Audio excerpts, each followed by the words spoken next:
There are two types of men in this world: those who wait for life to change, and those who build the mental system that makes change inevitable. One lives at the mercy of fear.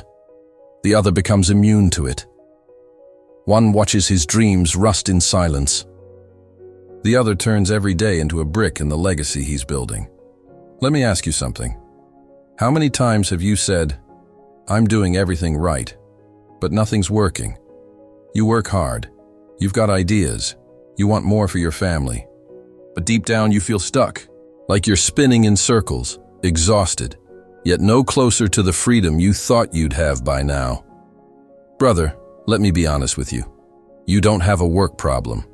You have a mindset problem. And I don't mean mindset like some cute poster on a wall. I mean mental architecture. The daily inner system that either builds wealth or breaks you slowly. What you're about to learn is the exact mental shift that transformed men like John D. Rockefeller from broke and invisible to unshakable leaders with massive impact. He wasn't the smartest. He wasn't born rich. He had one thing most people ignore: a millionaire attitude, forged under fire, protected like gold, practiced like faith. This isn't motivation. This is mental engineering. Welcome to Rockefeller's advice. Welcome to the mindset of kings. Let me break a lie that's cost millions of men their future. Failure isn't real. It's not your enemy. Your real enemy is how you interpret it. Rockefeller faced failure every day, in the markets, in partnerships, in health. But he didn't collapse, because he understood something you were never taught. Every outcome is neutral until your mind assigns meaning. What most people call bad luck is usually just a mindset that's been left to rot. No leadership, no purpose, just reactions. Look around. You'll see men walking with their heads down, dragging behind the weight of invisible defeat. They're not broken because of life. They're broken because of how they think about life. And yet, there are others, fewer, quieter, who walk through chaos with clarity, who smile under pressure, who rise even with scars on their back. What separates them? Not talent, not luck, not privilege. It's mental command, that internal decision to own your attitude, to refuse to let life shape your mind, and instead train your mind to shape your life. This isn't about thinking positive. This is about strategic mental control. Your thoughts are tools. Your emotions are data. Your focus is capital. If you're not leading your mind, someone else is. And if you're not feeding it with truth and fire, it will feed on doubt, fear, and noise. Your mind is the engine of your destiny. It's not a journal. It's a weapon. And from today forward, you need to learn how to wield it like one. Because no one gets rich by accident. No one leaves a legacy by default. It's all mental warfare, and it begins inside. Positive mental attitude, the 1% strategy. They call it positive thinking. But that's not what built Rockefeller. He didn't smile his way to the top. He trained his mind like a soldier trains for war. This isn't about fake optimism. This is about spiritual strategy. It's about positive mental attitude. Not as a mood, but as a mental operating system. Think about this. Most people only feel good when things go well. They wait for comfort, to give themselves permission to think clearly. But the 1%, they flip it. They think clearly first, and that's why things go well for them. They don't react to the world. They rebuild it from the inside out. A positive. Mental attitude isn't soft. It's a shield. It's an internal code that refuses to break under pressure. Rockefeller had it. Napoleon Hill studied it for 25 years, and every great mind that built something timeless had it burned into their soul. It's not fake smiles. It's not wishful thinking. It's choosing every day to interpret setbacks as signals. Signals to adjust, to sharpen, to rise.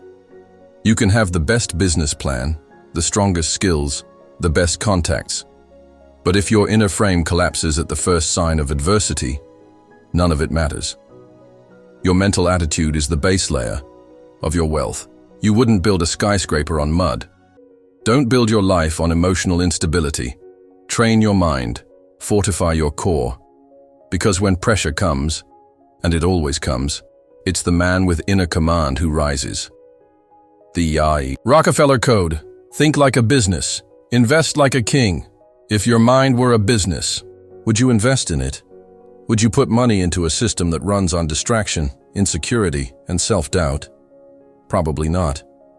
But that's exactly what most men do, without even knowing it. Let me say this clearly. Your mind is your primary asset. Not your degree, not your job, not your crypto wallet. If your mind is weak, everything you touch collapses. That's why Rockefeller treated his thinking like a balance sheet.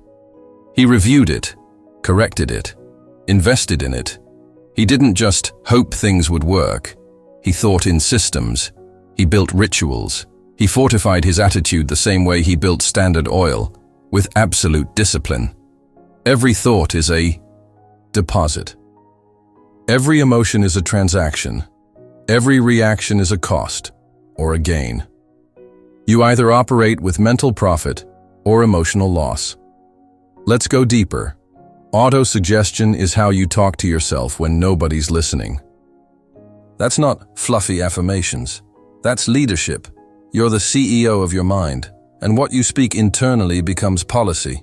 Discipline is how you protect that inner company. It's the firewall between you and mediocrity. Every time you choose silence over gossip, action over excuses, books over endless scrolling, you're not just being good. You're building mental equity. Rockefeller didn't have TikTok. He didn't have mindset podcasts. He had something better, unbreakable mental systems.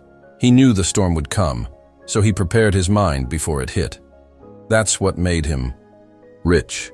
That's what will make you free. Don't wait for motivation. Build your own mental infrastructure and do it like your future depends on it, because it does. The invisible enemy and how the world programs you. There's a silent enemy in your life. It doesn't wear a mask. It doesn't shout. It whispers. It's the environment you tolerate, the noise you absorb, the voices you let echo in your head. You think you're in control, but your surroundings are training your mindset more than you realize. Every notification, every conversation full of doubt, every opinion from someone who's never built anything, it all enters your system, and over time, it becomes your system. Napoleon Hill called it the enemy without a face. Rockefeller called it mental contamination. Either way, it's lethal. Let me ask you, would you let your bank account get hacked daily? No? Then why do you let your mental account get hacked? By junk input and emotional noise. A positive, mental attitude cannot survive in a toxic environment.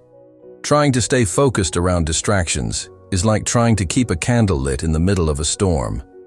You need to protect your atmosphere, like Rockefeller protected his capital, ruthlessly and strategically.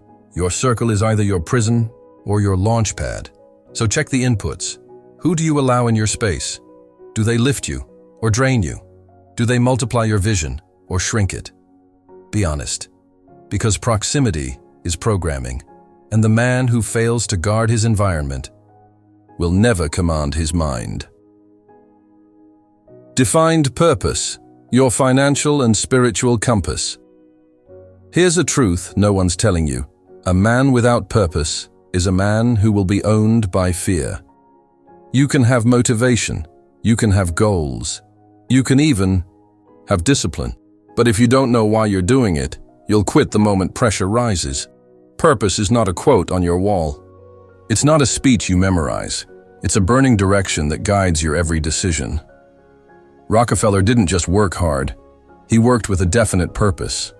He knew where he was going. And that made every no, every delay, every betrayal part of the plan, not a personal crisis. Napoleon Hill called it definiteness of purpose, a crystal clear, non-negotiable objective, one that's so strong even failure feels small in comparison. Do you have that? Do you wake up knowing what you're building and why? Or are you floating, hoping, reacting? Let me be blunt. A ship without a captain is at the mercy of the wind, and a man without direction is at the mercy of the world. If you want freedom, mental, financial, spiritual, you need clarity. You need a purpose that you don't just believe in, but one that makes it painful to stay the same. Because once you have it, the noise gets quieter. The distractions fade. The sacrifices make sense. Purpose is what keeps you standing when everything shakes. It is your compass, your fire, your edge, and when you walk with it, the world doesn't break you. It opens for you. Act as if failure doesn't exist. You want to know the mindset of unshakable men? They act as if failure doesn't exist, not because they're blind to risk, but because they've trained their minds to believe something deeper. That failure is feedback, not identity. You've been taught to fear failure, to avoid it, to wait until everything is perfect, safe, certain. But here's what Rockefeller knew. Certainty is not a gift. It's a decision. He didn't wait to feel ready. He didn't wait for support. He moved like it was impossible to lose. And guess what? That energy changes your brain, your posture, your presence, because the body follows the belief, and the world responds to leadership, not hesitation. When you act with conviction, you attract clarity. You activate a level of energy most men never experience. So here's your code. Don't perform like a victim hoping to survive. Lead like a builder who's already won. Repeat this. I don't fail. I learn. I rise. I build. Say it until your nervous system believes it. That's not delusion. That's mental leadership. And the man who already decided to win is stronger than any loss that shows up on the way. Visualize, speak, believe. Rewrite your inner code. Let's simplify this. You want freedom, you want wealth, you want legacy, then reprogram the voice inside your mind, because right now, without realizing it, that voice is writing your future every day. And if it's full of fear, scarcity, weakness, it doesn't matter how many books you read, you'll sabotage yourself. This is what Napoleon Hill called autosuggestion. And Rockefeller practiced it, not with affirmations, but with clarity, repetition, and emotional power. It's not about saying, I'm rich. It's about speaking with intention. I build what matters. I lead my family with strength. I was born to multiply value. My mind is disciplined. My vision is clear. You don't have to feel it at first. That's not the point. The subconscious doesn't respond to feelings. It responds to repetition. Every time you speak truth with fire, you shift your internal code. This isn't motivation. This is how your brain rewires itself. So don't wait. Speak like the man you're becoming until your life can't help but follow. Let me tell you something most men don't hear enough. You're not broken. You're just underdirected. You don't need another hack. You need alignment, because somewhere inside you, there's a builder, a leader, a man made for more than survival. And if you've made it this far in this video, then deep down, you already know. You weren't made for mediocrity. You weren't born to play it safe. You were called to lead, in your home, in your business, in your soul. But now comes the most important part, decision. Are you going to keep letting fear run the show? Are you going to keep waiting for confidence to appear? Or are you finally going to take the reins and lead your mind like the empire it's meant to be? Because Rockefeller didn't have YouTube. You do. He didn't have motivational videos. He had discipline. He had strategy. And he had a code. Now, you have that too, from this moment forward. Stop speaking like a victim. Stop thinking like a prisoner. Stop acting like your power is missing, because it's not. It's been waiting. Right here. And now it's time to think like Rockefeller, to move with faith, to build with fire, not tomorrow, now. You've just entered the mindset of the 1%. You've just been given the tools the world never taught you. This isn't motivation. This is Rockefeller's advice, where money meets purpose, where strategy meets spirit, where average dies and legacy begins. If this spoke to something real in you, subscribe, rewatch, share it with another builder. Because the world doesn't need more noise. It needs more men with fire in their soul and structure in their mind. And that, brother, is exactly what you're becoming.